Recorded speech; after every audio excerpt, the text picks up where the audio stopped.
Okay, guys, go to Acts 26. Acts 26.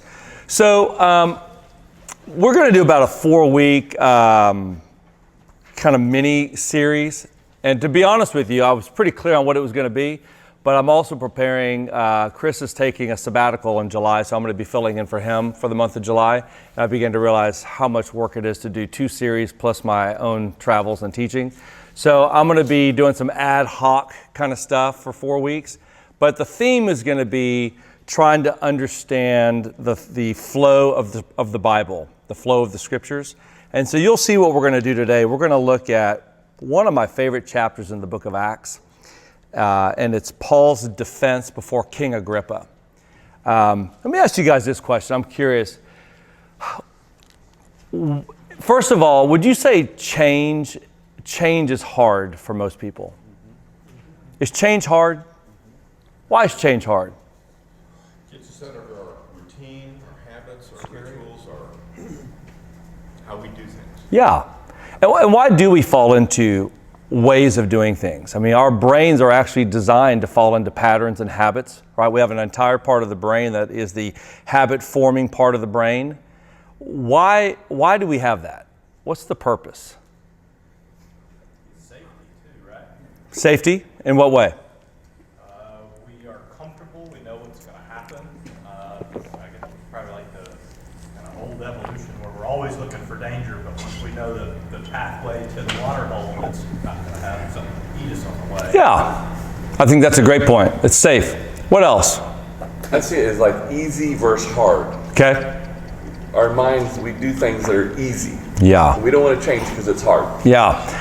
And I think what you're saying, Chad, is really dead on. You know, our brains are wired for conservation. You know, when you drove here, hopefully it was autopilot, unless it's your first time. And you probably don't even think about everything you did to get here. You just drove here and thought about something else, or you listened to something, right? Or maybe slept halfway, Nick, on the way up here while you're getting here. That's why that guy was honking at me. Probably so.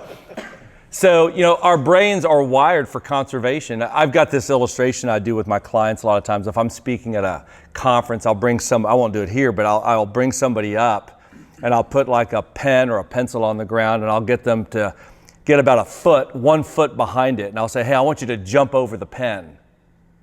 And they'll say, okay. And so they kind of jump over it. And guess how far past the pen they jump? What do you think? Just over it. I mean, 2 to 4 inches, just over it, maybe 6 inches, just to be clear. And I'll say, hey, come on back. I want you to do it again. But this time, I want you to broad jump as far as you can. Don't hurt yourself, but just as far as you can, jump. And then they'll go 3 feet, some will go 4 feet, and I'll ask them this question. Why didn't you do that the first time? Nick, why didn't they do that the first time? It'd be overkill. Well, it would be overkill, right? It's like, hey, let me show you how far I can jump. Why else did they not jump as far as they could the first time? When I didn't tell them how far, I just said jump over the pen. Why didn't they just choose to go as far as they could? Because they just immediately default to doing just enough. Usually what people will say is, well, you told me just to jump over the pen. And I said, yeah, but I didn't say how far. You just chose, without even thinking about it, to do just enough over the pen. And see, that's the point. Our brain is wired to do just enough. Did you know that? That you have to habituate doing far more than enough in your life. Otherwise, you will always be just as healthy as you need to be. You will always read just as much as you have to read. You will always work out just as hard as you think you have to work out, if you're going to work out. And to go far beyond that requires what? Arete, thank you. Let's pray. Yeah, it requires a determination and a dedication to build a way of life, a way of thinking that says, I want to pursue everything I do as best I can. Otherwise, I'm going to just do enough. Y'all ever lived just good enough? Y'all ever had that happen? Where you kind of build a set of habits that, man, I just am always struggling in this area because I just do just enough.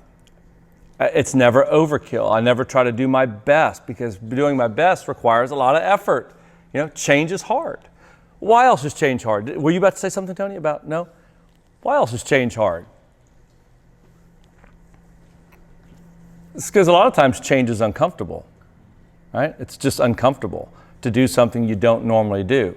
It requires a lot of thought and energy. So it's not just conservation, but it's also uncomfortable, to do that. Learning to do something new. You're learning to do something new. It's like picking up, Nick, how many times have people come to you and said, hey, I want to learn the guitar, right? All the time. How long do most people make it? Not very long. I can remember when Nick, before he ever played the guitar, he was a drummer, but I can remember whenever he got a guitar and just started strumming in the house. And he was terrible.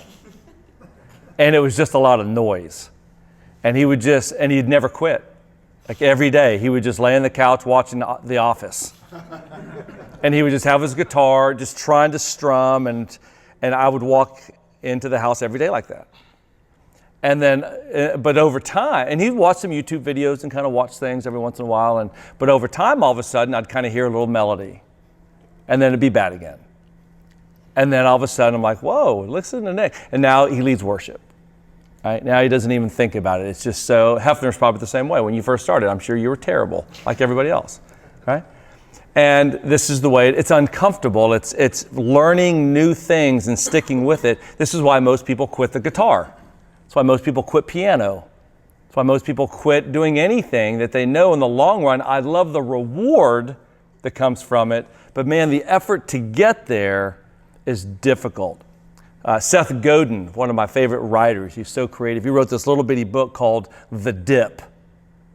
And in this, he talks about when you are trying to learn anything new, the acquisition of growth and knowledge at the beginning is pretty quick. You can feel this like excitement. Wow, you learn how to hold the guitar. You learn how to hold a pick. You learn how to hold, frets? You learn how to, whatever. Basic stuff. You can learn all that in one lesson, right?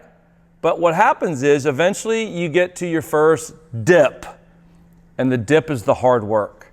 And most people quit in the dip. They quit in the dip.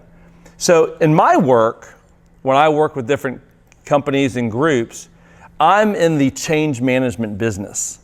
I'm helping people to learn to take on new habits, new behaviors as a way of life. And that's hard.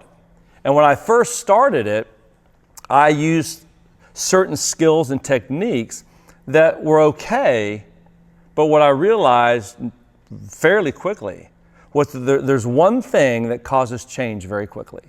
If you can make this happen, it causes change very quickly. Most companies spend their time, when they're trying to affect change in their people, they practice what's called the carrots and the consequences as their instruments of change, right? What are the carrots? We'll throw you some money. You get this reward. You get Fridays off. You get whatever that thing is, there's a carrot. If you can do this, or if we achieve this, here's the benefit. And we're raised that way. We're raised with carrots, right? Finish your plate and you can have dessert. And then we're also raised with consequences, right? How does a company use consequences to affect behavior change? Termination. Unemployment. Unemployment. Do that again and you lose your bonus. Hey, I'm sorry, I've got to give you a less than stellar performance review. I'm sorry, but if this doesn't change, we're going to have to make a hard decision with you, right? Carrots and consequences.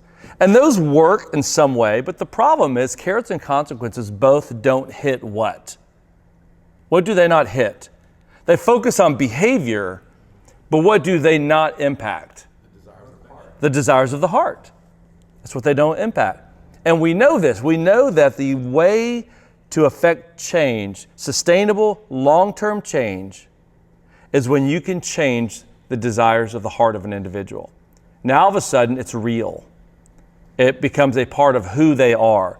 And this is why in Acts 26, which flows out of Acts 9, Paul's conversion, one of the principles of the Bible is this: Jesus changes everything. That the impact of Jesus in your life changes what you desire. And even if you're wrestling in certain areas of your life, it's that there's a new desire to overcome. Y'all ever had that experience? Where maybe there's something I still haven't fully overcome, but my desire's there? Whereas maybe at one point in my life, the desire wasn't ever there, right? And it's because Jesus impacts the affections of the heart. And that's what causes real change. I tell people all the time, listen, if you want to be a leader, you have to have the heart of a leader. Or everything you do, you'll do because it's your responsibility. And you're no longer doing it because you want to, because you love it. You're now doing it because that's what you're supposed to do, right? And this is why a lot of people in organizations, they don't mentor naturally. They're not natural coaches. They're not natural mentors. Why is that? Why do most people who go to work every day, who are in positions of management, why are they not natural mentors and coaches of people?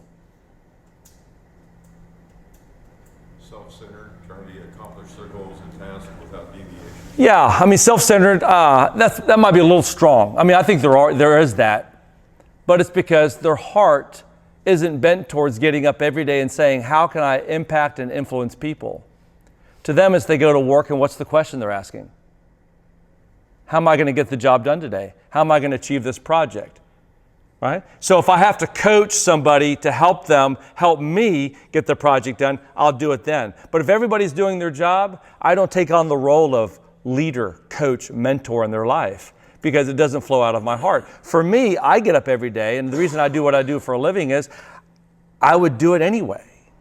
For me, spending time and helping people to think differently and to have a changed heart is the goal. And so in my work, I spend my time now trying to change the affections of the heart. And I don't tell them that. I don't say, okay, listen, here's my goal with you. I want to change your heart. I just began to meet with them and talk to them in such a way that I help create an environment for their heart to naturally change to say, I want to be a leader.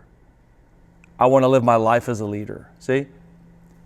And this is, in effect, what's happened to Paul. Paul had what was Paul's life before Jesus like? Y'all know some of Paul's story. What was his life before Jesus like? The Pharisee of Pharisees. That's the best way to put it. His own words. I was a Pharisee of Pharisees, a guy who knew the rules, obeyed the rules better than anyone else, and was willing to challenge anybody to see if anybody was better than him. He was a rule follower. And suddenly his heart gets changed in Acts chapter 9. And all of a sudden you begin to see a different Paul begin to evolve through the scriptures. His heart begins to break. He begins to weep for the churches. He never gets past who he was and what Jesus did for him. Right? Y'all know that feeling?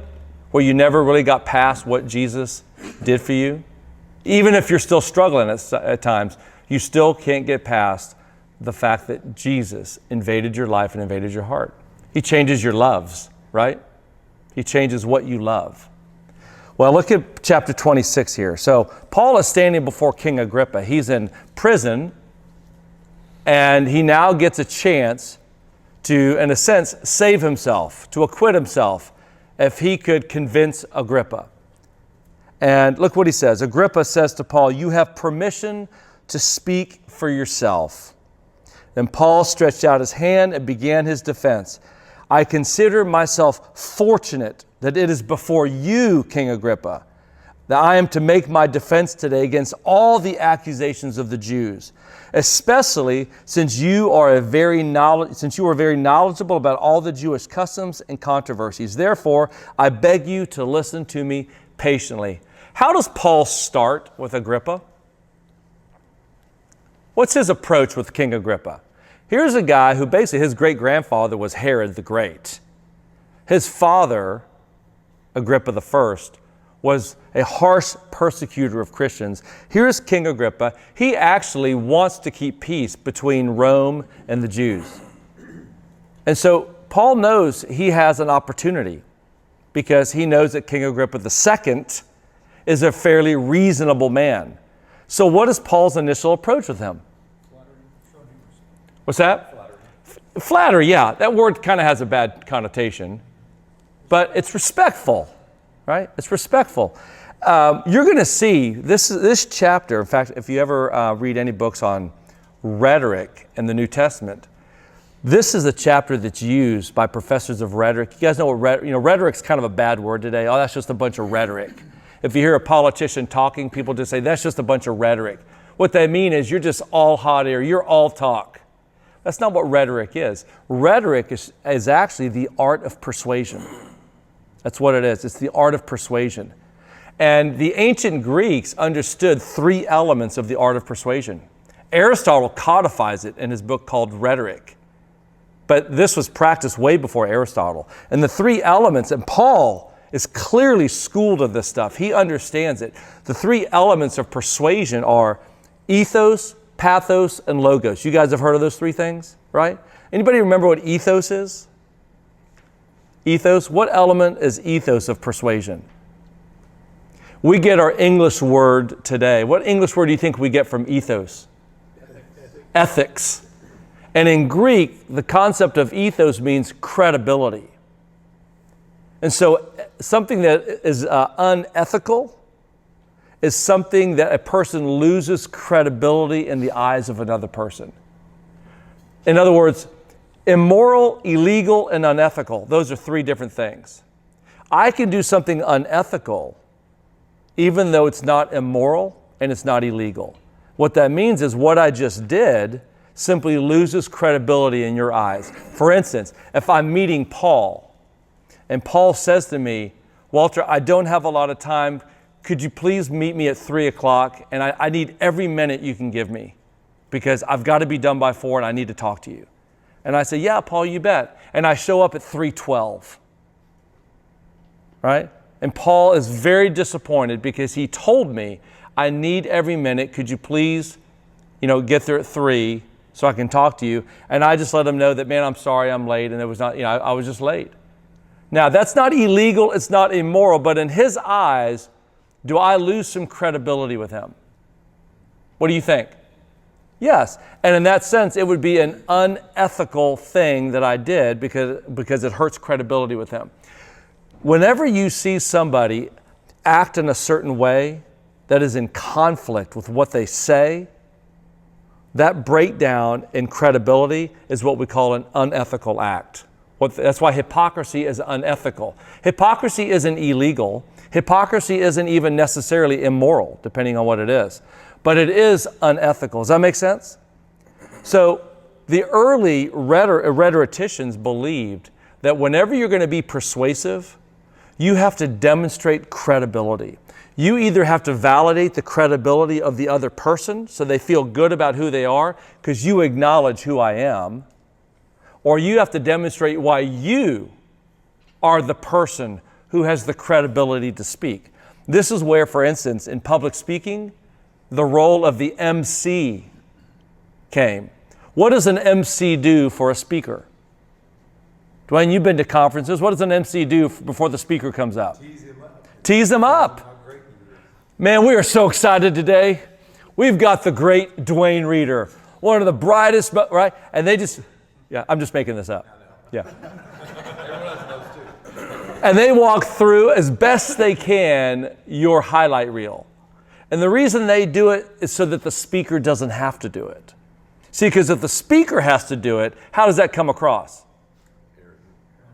Arrogant and pompous and look insecure. And let me tell you my whole highlight reel, right? And so what you do is you have somebody else do it so that when they take care of your ethos for you, your credibility, when that speaker walks up, all he has to do now or she has to do now is the other 2 elements of logos, knowing what I'm talking about, and pathos, talking about it in a way that engages the emotions and the hearts of the people. So if you're in sales, for instance, if you're trying to sell stuff, you have got to demonstrate ethos. Who are you to sell this? What is your background? You got to have logos. Do you know what you're talking about? Do you know how to make the case and the argument for what you're talking about? And pathos. Are you great at connecting with people? Do you know how to create an affective relationship where they say, man, I sure like that guy. There's something, I just enjoy being, they're easy to be around. They're smart, they're easy to be around, and man, no wonder they do what they do. You hit those 3 things in sales, and guess what will start happening? Fat stacks start coming in. And that's on video. Okay? People start doing business with you. So look, these 3 elements of ethos, credibility, logos, which is your reasoning, and pathos, which is the emotions. Paul is going to demonstrate all 3 of these elements as a classical rhetorician here, and he's going to do this. So he starts off establishing the credibility of who?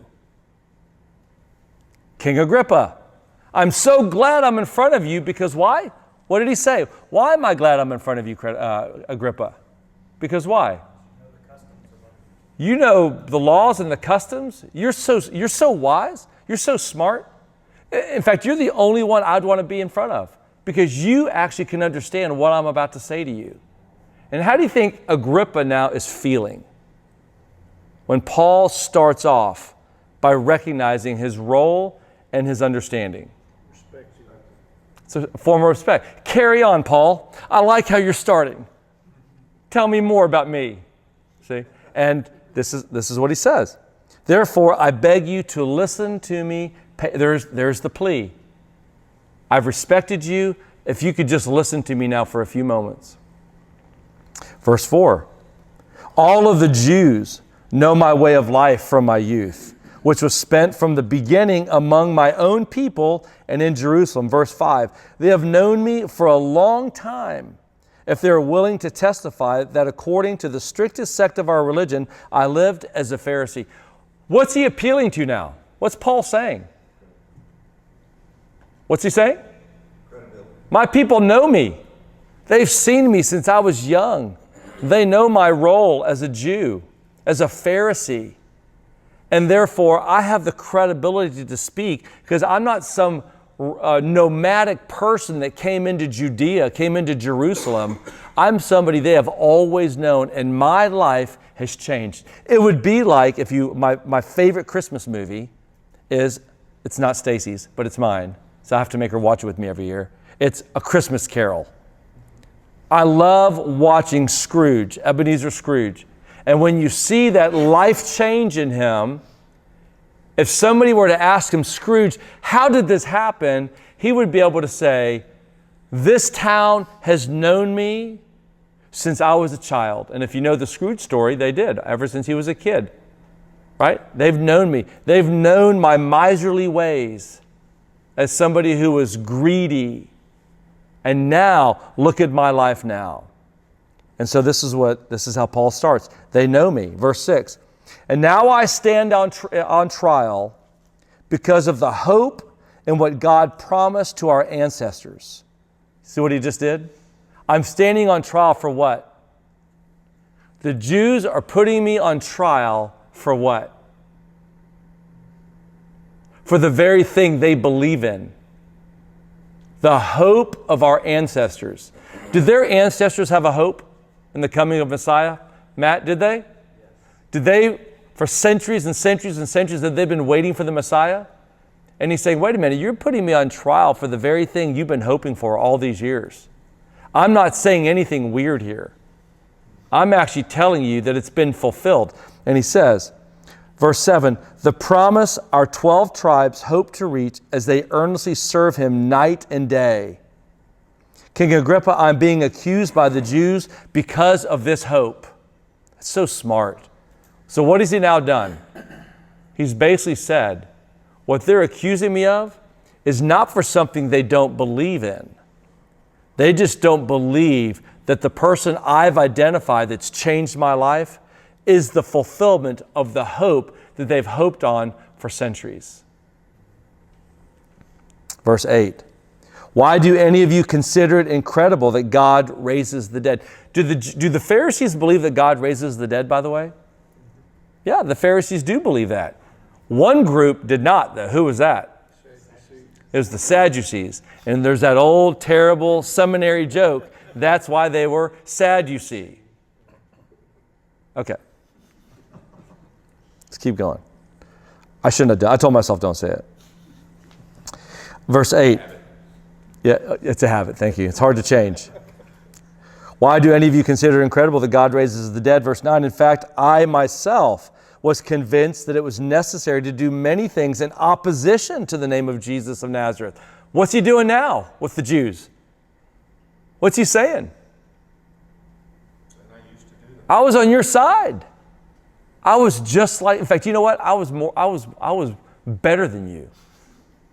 Right? Why was I better than you? Because I killed people. I went after them. I put them in jail. I was responsible for the first martyrdom recorded in the Bible. I was responsible for Stephen's death. Right? And he says, I was just like you. How powerful is it when you see somebody who was deeply embedded in one way only to come out on the other side to be completely the opposite? Is that persuasive? When you see that? When somebody says, I was this? You know, one of the, you'll see this a lot of times in religion. You'll see somebody who was we were talking about seeking Allah, finding Jesus, right? Nabil Qureshi's book. He was a Pakistani Muslim, and he talks about it, first person, his experience, trying to prove against Jesus, only for what to happen? Seeking Allah, finding Jesus, right? And the reason his book, there have been a number of great stories of people writing books about Islam and how to talk to Muslims from a Christian perspective. The reason that Nabil's caught fire was why? He was one. He was a passionate one. He speaks Arabic. He's a guy that understands first person what it's like to be a Muslim and grow up in a Muslim world only to discover Jesus. See, people who were there and then come out of it, those are people who tend to have greater credibility because they know what they're walking away from.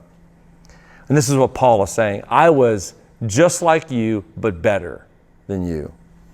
That's why we love to hear testimonies from Christians, in front of us talking. Well, that's right. I mean, we love the testimonies of this was my life. I was full board in this, and then Jesus came into my life and changed my life. And they say, this isn't enough. This doesn't work. Right? We love to hear the testimonies of people to show the inadequacy of certain things in life that we still believe there's some value to. And some people say, there's not. There's no value to this. There's no fulfillment in this. So then he says in 9, in fact, I myself was convinced it was necessary to do many things in opposition to the name of Jesus. Verse 10, I actually did this in Jerusalem. And I locked up for many of the saints in prison, since I had received authority for that from the chief priests. In other words, the chief priests, he was so on the inside, the chief priests directly gave him the authority to go after Christians. When they were put to death, I was in agreement against them. In all the synagogues, I often punished them and tried to make them blaspheme. Since I was terribly enraged at them, I pursued them even to foreign cities. Why did he try to get them to blaspheme? What was the punishment for blasphemy? Stoning. See, and Paul was saying, I tried to get them to blaspheme. I wanted to stone them. You see what Paul's doing? This is all ethos. He's establishing his credibility. This is why in our lives, it's always going to be more persuasive when somebody feels like we understand them, that we get them, that when we can be around them in such a way that we're not so foreign from them. What happens when somebody sees you as so different than them and suddenly you maybe try to share your faith with them? Can it be difficult for them to hear that? Sure. This is why I love ministries from people that go back into the cultures they came out of, because it's incarnational, right? What's an incarnational ministry? You take the form of the people in that world. You get Matt West. I mean, Matt West looks like the people he lives with. You have, it's a little bit like, I remember when I went to my first client was this refinery. I had to go do leadership coaching, and it was in this area of the country that was just hard-working, salt-of-the-earth people. And I remember I got there, and I wore this purple cashmere sweater and dress pants. It was the fall, so it was cool. And I remember one of the guys there, his name is Jeff, and he and I ended up becoming very good friends. But I remember when he saw me, he pulled me aside. He goes, "What's up, lilac?" And I'm like, I didn't even know what lilac was. I go, "Lilac?" He goes, "Yeah, lilac." I went, "What's that?" He goes, "Look it up." And I looked up lilac, and it was a shade of purple. He goes, "Dude, you can't be coming here if you want to make an impact and get to know that. You can't be wearing cashmere sweaters to a refinery." He said, "You look like them." I'm like, "Who's them? Who's them?" Not the ones in the place. Corporate. Yeah. You look like corporate. Who's going to talk to you when you dress corporate? He's like, "Dude, wear some jeans. Wear something that these guys feel like, they can talk to you." Best coaching advice I was ever given. I started coming in shorts and a tank top after that. Can you believe that? Wearing a lilac. So funny. Every time I used to see him after that, he'd be like, "What's up, lilac?" But it was great. So incarnational impact is powerful, right? So that I understand your world. It doesn't mean that we can't speak into everybody's world, but it does mean there are people who have a way of speaking into certain people's world that others don't. It's just the way it is. God uses all of it. This is Paul. These are his people. So he says, "I pursue them even to foreign cities." Acts chapter 9. Where was Paul headed? Do you remember where Paul was headed in Acts 9 on his way when he got converted? On the road to Damascus. He was going all the way to Damascus, Syria, to go chase down Christians. That's how full of passion Saul was on his way to go kill Christians. Verse 12, "I was traveling to Damascus under these circumstances with authority and a commission from the chief priest, King Agrippa. While on the road at midday, I saw a light from heaven, brighter than the sun, shining all around me and those traveling with me. We all fell to the ground, and I heard a voice speaking to me in Aramaic, 'Saul, Saul, why are you persecuting me? It is hard for you to kick against the goads.' I asked, 'Who are you, Lord?' And the Lord replied, 'I am Jesus, the one whom you're persecuting.'" Do you see what Paul just did? Before he gets to the punchline of his changed life, what did he establish? His credibility, his relatability to the Jews. It's so much so that he was a leader in the persecution of Christians. And he says, on my way, like I wasn't struggling with anything, on my way to Damascus with the full intent to go persecute more Christians, out of nowhere, a light brighter than the sun shows up, knocks us all to the ground, and I hear a voice. And it says, "Why are you persecuting me?" And it's Jesus. Now that's powerful, because now you're talking about his personal experience and testimony coming from this perspective, and now the very thing he fought against is now the thing he jumps on board with. It's incredibly powerful. And this is why the personal testimony, by the way, will never, ever get old. We have to know how to share the intimate parts of our story with people. And I'm not talking about a canned approach. I'm not talking about, boy, I thought I had some good news for you. Now I've got great news for you. And you walk through some that's all great if you want to go get trained on how to share your faith. It's got to be organic. It's got to be natural. It's got to be tethered to your story. For some of us, we are more comfortable being more open and direct with people and talking through them. For others, we live with the people around us. And we look for opportunities to begin depositing the seeds of faith through our lives and our words and relationships. There's no one way fits all, right? There's some people, you'll see them on YouTube. They love to go out and Santa Monica Beach and talk to people and challenge them and push them to Jesus, right? And I love that. I love Cliff Knechtle, who goes on college campuses. I got to watch him in 1991. I went to Austin, Texas. He would get the free speech zones at major universities all around the country, and he would just get on this, and he would just start talking to students. And he'd always bend over and get down on his knees and listen to these college kids. And he's doing it almost 40 years later. He's fantastic. That's not for everybody. I would never say, listen, all of you need to go to a free speech zone at a major university and go preach Jesus. No, you don't. But Cliff does. And there's people who go into certain areas of the city, and they've got certain ministries to certain populations of the city. There's people who go to corporate America every day as believers. And they live their lives in such a way that people respect them and admire them, and they wait for the opportunity when that event or that moment happens in a person's life, that boss, that manager, that supervisor, that frontline worker, it doesn't matter, now has a voice into their life. See? But the reality is it has to be true to you. It's got to be organic. It still has to be connected to Jesus at some point, right? But this is our testimony.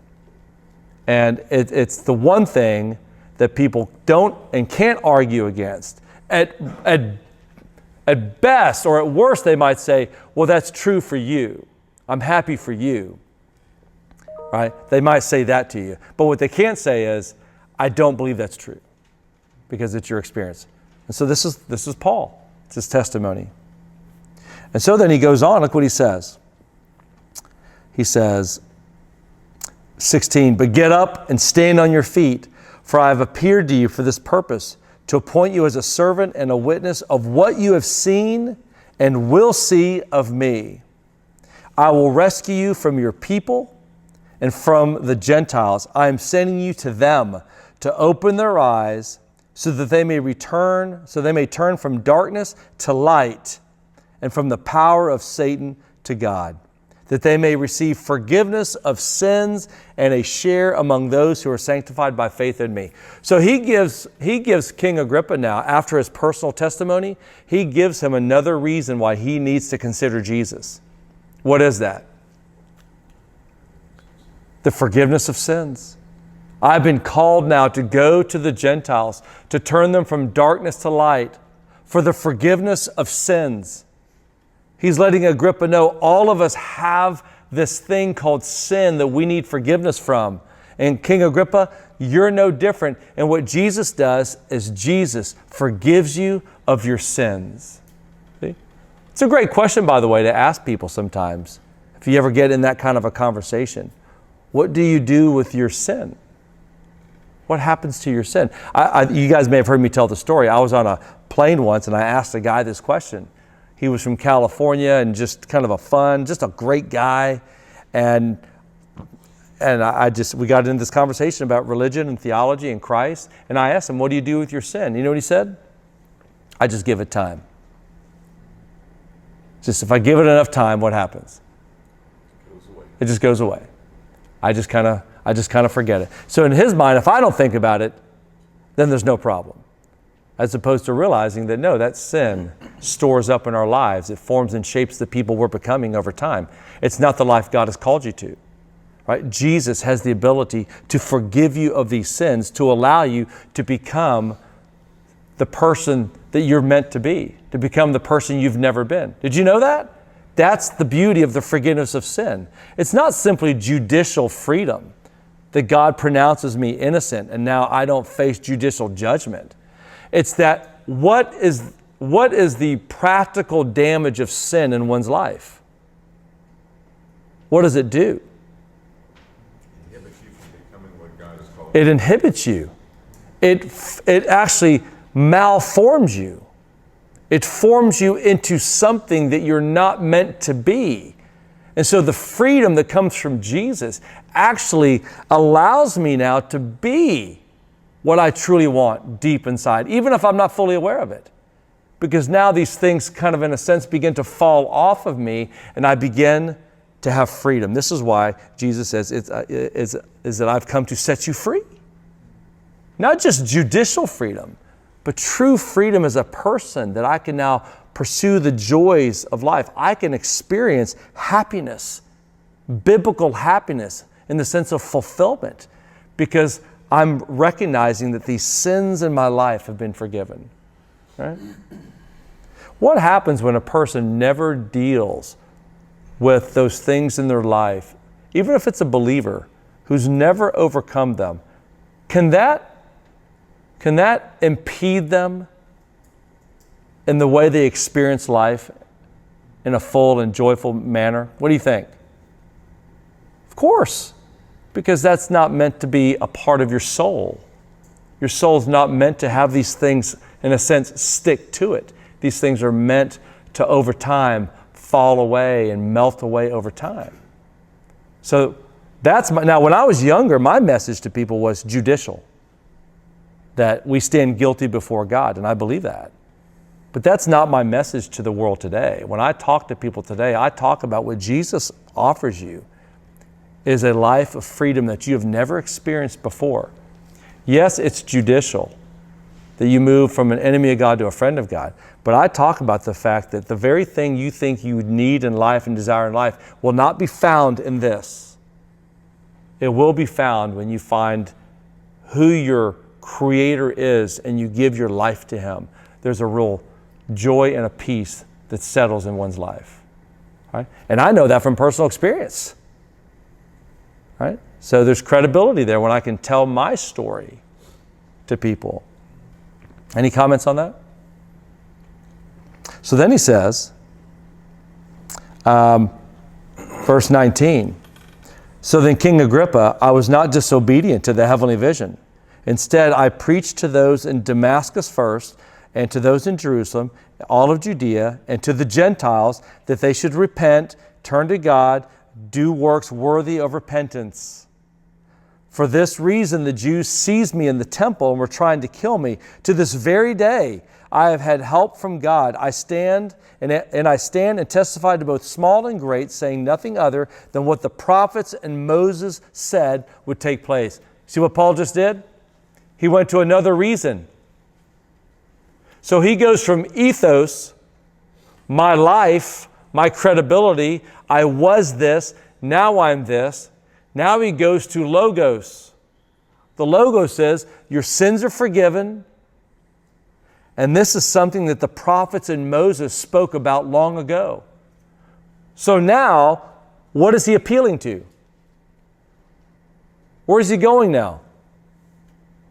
He's going to their history. What would be an example of what he's going to? What prophet would he be appealing to that would have spoken about Jesus? Isaiah. He would have talked about Isaiah 9.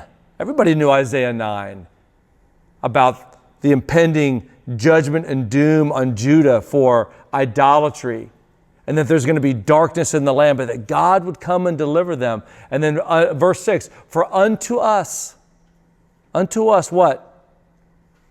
A child is born, a son is given, and the government will rest on his shoulders, and he will be called what?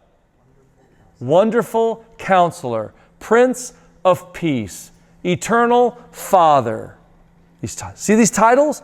And the Jews knew this, that this is the one that was to come. And it would be a child that would be born, and it's a male, and he would come, and he would take on all the authority of the world upon himself, and he would bring peace and comfort to this world. And he's saying, this is the one who met me on the road to Damascus. This is the one who spoke to me. Saul, Saul, why do you persecute me?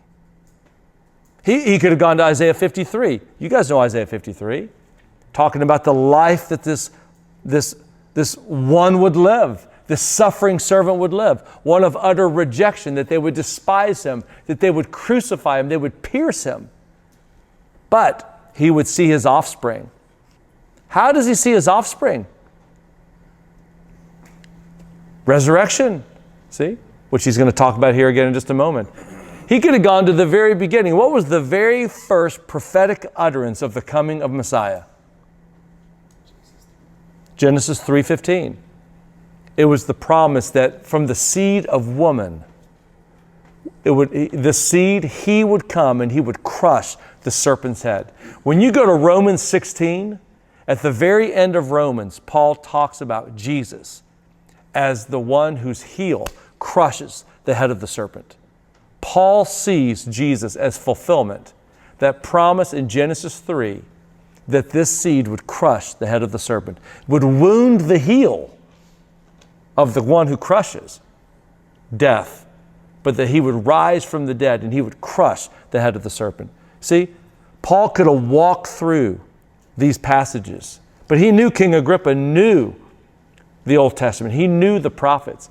This is why, by the way, remember what beautiful thing Jesus did on the walk to Emmaus with those two strangers? What did he do for them?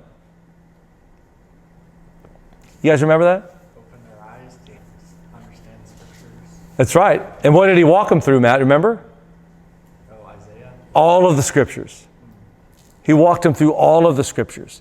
And he showed him, can you imagine? And he shows how he is the fulfillment of all of the scriptures.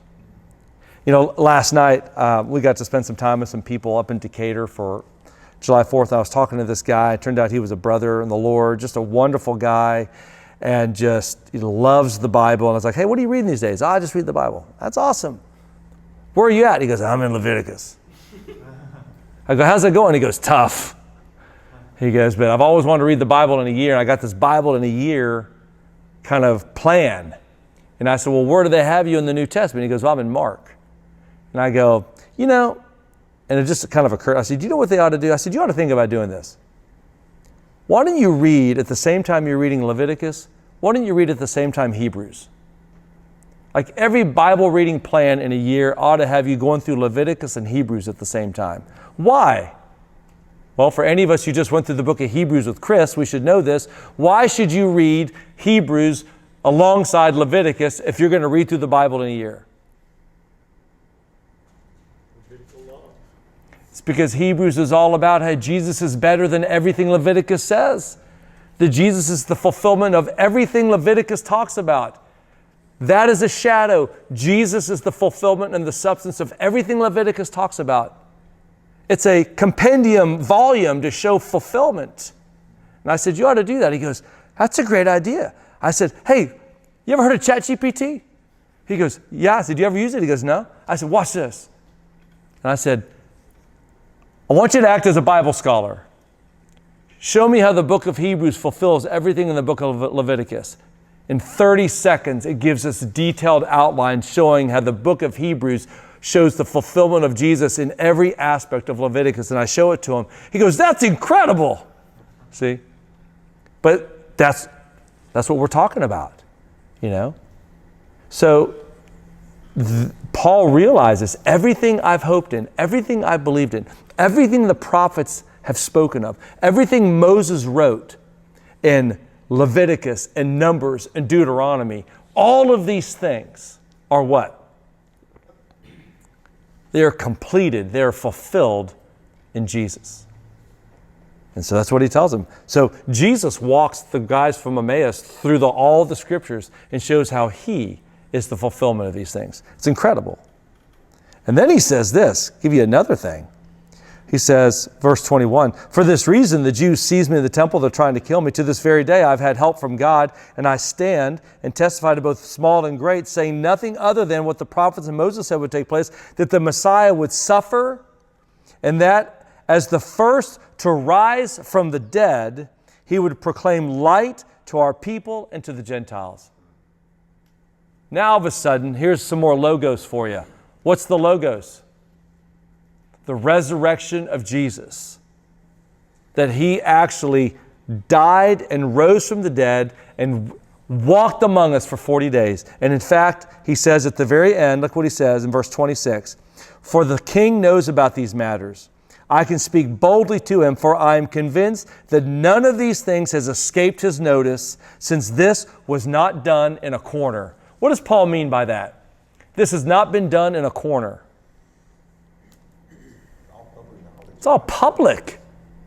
When Paul in 1 Corinthians 15 gives the list of eyewitnesses of the resurrection, he lists 500 people that Jesus showed himself to. And he says, we're not some secret religion. We're not some Gnostic organization that you have to have some secret pass, some secret knowledge to get into. This is public. The scriptures are public.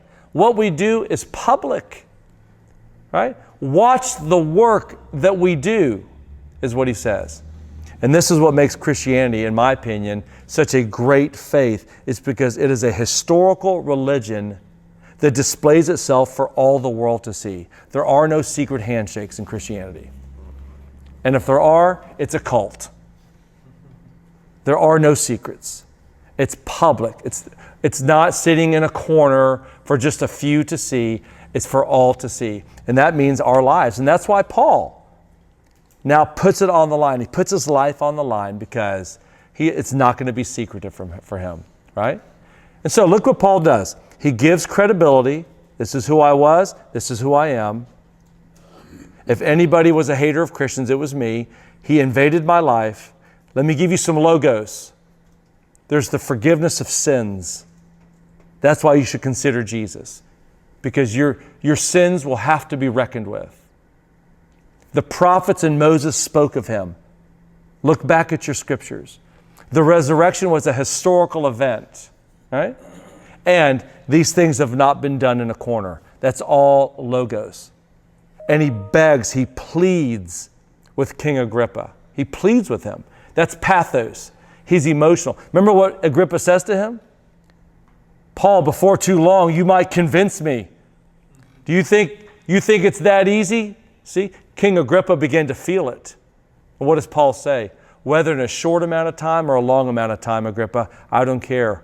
All Paul wants is what? All he wants is for Agrippa to see Jesus. That's all he wants. I don't care if it's now or if it's later. I'm going to put the seeds in the soil that God would do a work in your life. Isn't that great? Paul had every chance to get himself off the hook here.